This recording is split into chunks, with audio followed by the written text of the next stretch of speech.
Bismillahirrahmanirrahim. Assalamualaikum warahmatullahi wabarakatuh. Perkenalkan saya Huda Zalhab. Saat ini kita akan membahas suatu podcast ya dari kisah salah satu tokoh yang berperan dalam kehidupan Nabi, yaitu Halimah binti Az-Zuaib As-Sa'diyah. Jadi diawali informasi terlebih dahulu. Jadi pada zaman dulu di Mekah itu terdapat sebuah tradisi di mana anak yang baru dilahirkan atau bayi di kalangan Arab itu orang tuanya mencari wanita dari pedalaman untuk menyusui anak mereka. Dikarenakan wilayah perkotaan tersebut sering berbagai banyak wabah penyakit dan berharap anaknya mereka itu mendapatkan didik bahasa yang baik dan terjaga. Kemudian bermula pada zaman dahulu sebelum Nabi dilahirkan, terdapat rombongan dari kabilah Bani Sa'ad yang terkenal dengan baik budi, bahasa, dan tutur katanya nih. Nah, kemudian rombongan Bani Sa'ad itu pun sampai di kota Mekah untuk mencari anak-anak yang mau disusui dengan harapan mendapatkan imbalan setelah menyusui anak-anak dari anak-anak dari orang tua kalangan Arab gitu kan, sebagaimana imbalannya untuk memenuhi kebutuhan mereka. Nah, pada saat itu Bani Sa'ad sedang ditimpa puncak penderitaan di mana musim kemarau berkepanjangan sehingga kesulitan dalam mendapatkan kebutuhan sehari-hari. Lalu ketika kaum wanita Bani Sa'ad berkeliling di kota Mekah untuk menawarkan jasa menyusui bayi-bayi di kota Mekah, sesampainya di rumah Siti Aminah, para wanita Bani Sa'ad menolak nih untuk menyusui anak laki-laki yang posisinya anak laki-laki tersebut itu yatim atau tanpa ayah. Akan tetapi Halimah pun sebenarnya sudah tahu nih hal tersebut terlebih dahulu dari wanita-wanita yang lain. Nah, ketika semua wanita Bani Sa'ad sudah mendapatkan orang tua yang menerima jasa menyusui untuk anak mereka, tinggallah Halimah nih seorang sendiri yang belum mendapatkan jasa untuk menyusui gitu kan.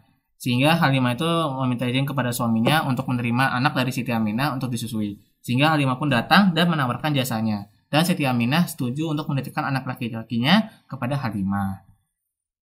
Kemudian, ketika Halimah membawa anak Siti Aminah ke pemukimannya, kondisi pemukimannya saat itu kan sangat menderita ya, di mana Bani Sa'ad itu dilanda musim kemarau yang berkepanjangan, sehingga tidak ada makanan untuk hewan ternak yang mengakibatkan hewan-hewan seperti kambing dan unta tidak menghasilkan susu sama sekali untuk kebutuhan keluarga Halimah.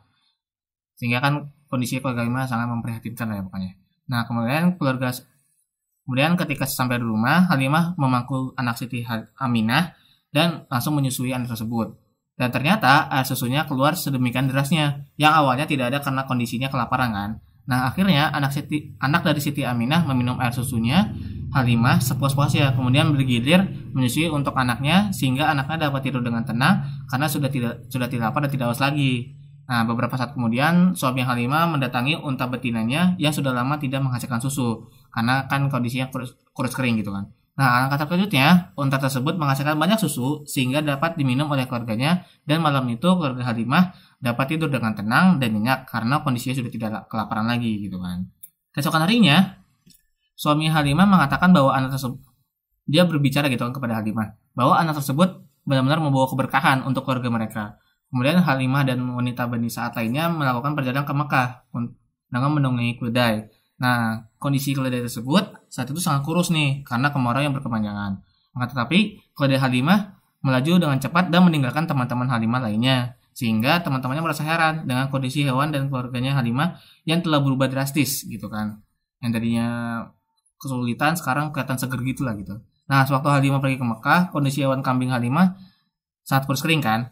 Nah, tetapi sampai Halimah pulang dari Mekah, dia kaget. Wih, kok bisa ya kambing-kambingnya itu pada gemuk gitu dan menghasilkan banyak susu yang sangat banyak untuk diminum. Sehingga kebutuhan sehari-hari Halimah dan keluarganya pun akhirnya terpenuhi dengan banyak kan. Nah, sedangkan kambing-kambing yang lain, tetangga-tetangganya gitu kan dari Bani Sa'ad itu masih kurus kering gitu kan dan tidak menghasilkan susu. Sedih banget pokoknya. Nah, kemudian selama 2 tahun anak Siti Aminah yang bernama Nabi Muhammad SAW itu bersama dengan keluarga Halimah selalu membawa keberkahan nih yang melimpah untuk keluarganya.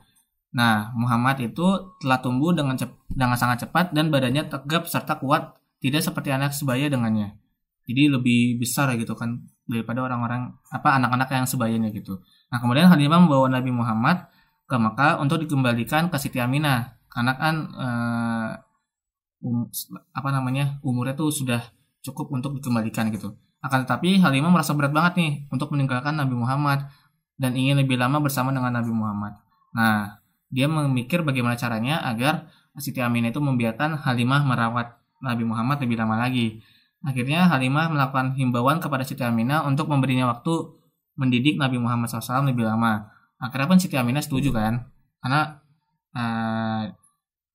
alasan dari Halimah tuh meyakinkan lah gitu.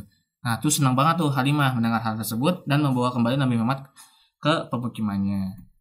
Terus, beberapa waktu kemudian, di saat Nabi Muhammad mengembala kambing di belakang rumahnya bersama dengan anak laki-laki Halimah, nah anak Halimah itu tiba-tiba berlari nih sambil berteriak memanggil Halimah dan memberitakan kejadian aneh, yaitu dia melihat Nabi Muhammad diajak oleh dua orang berseragam putih, yang semuanya putih gitu kan, dan membaringkannya serta membelah dada Nabi Muhammad SAW. Seketika Halimah kaget kan tuh dan ketakutan, kemudian memanggil suaminya dan menghampiri Nabi Muhammad. Dan ketika melihat Nabi Muhammad, dia langsung suami dan Halimah juga langsung menghampiri Nabi Muhammad, terus tanya tuh tentang apa kondisi Muhammad, apa yang terjadi. Karena kondisi Nabi Muhammad itu dia lagi berdiri dan mukanya lagi pucat. Nah, kemudian ketika ditanya, Nabi Muhammad itu bertanya menjawab bahwa ada dua orang laki-laki serba putih datang dan membelah dadanya. Kemudian Nabi Muhammad tidak tahu apa yang dicari laki-laki tersebut. Kemudian Halimah dan suaminya pun berdiskusi untuk membawa Nabi Muhammad kepada Siti Aminah untuk dikembalikan karena takut terjadi musibah atau hal-hal aneh kepada Nabi Muhammad. Nah, sesampai di rumah Siti Aminah, beliau menanyakan kenapa Nabi Muhammad SAW dikembalikan. Padahal Halimah telah merayu untuk merawat Nabi Muhammad lebih lama.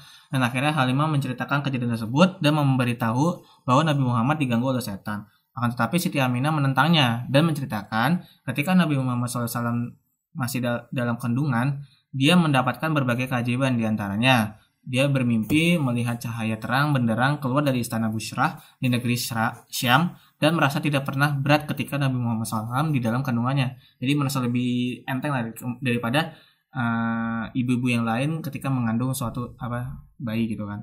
Kemudian Siti Aminah meminta Halimah untuk mengasuh Nabi Muhammad lebih lama dan akhirnya Halimah pun setuju gitu kan. Nah, akhirnya tak terasa Nabi Muhammad SAW sudah tinggal bersama Halimah sampai berusia 5 tahun nih. Lalu beliau 5 tahun tersebut beliau hidup di udara gurun Sahara yang segar dan menghayati jiwanya yang bebas. Nah, di sana dia juga belajar bahasa dengan baik dari Bani Sa'ad. Ketika umur Nabi Muhammad berusia 5 tahun, akhirnya dia kembali ke Siti Aminah binti Wahab dan mulailah hidup bersama dengan ibu kandungnya.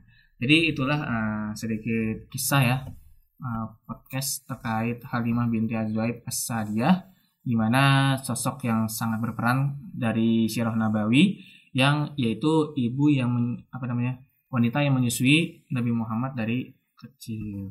Mungkin itu saja dari saya, kurang lebihnya maaf kalau ada perkataan dari saya yang kurang berkenan, yang mohon maaf ya. Ini juga manusia, tapi kalau bisa ada kelebihan dan ada manfaatnya, sesungguhnya itu semua dari Allah. Pokoknya salah buat saya dah. Oke, dan semua yang kebaikan itu adalah milik Allah. Kurang lebihnya mohon maaf. Assalamualaikum warahmatullahi wabarakatuh.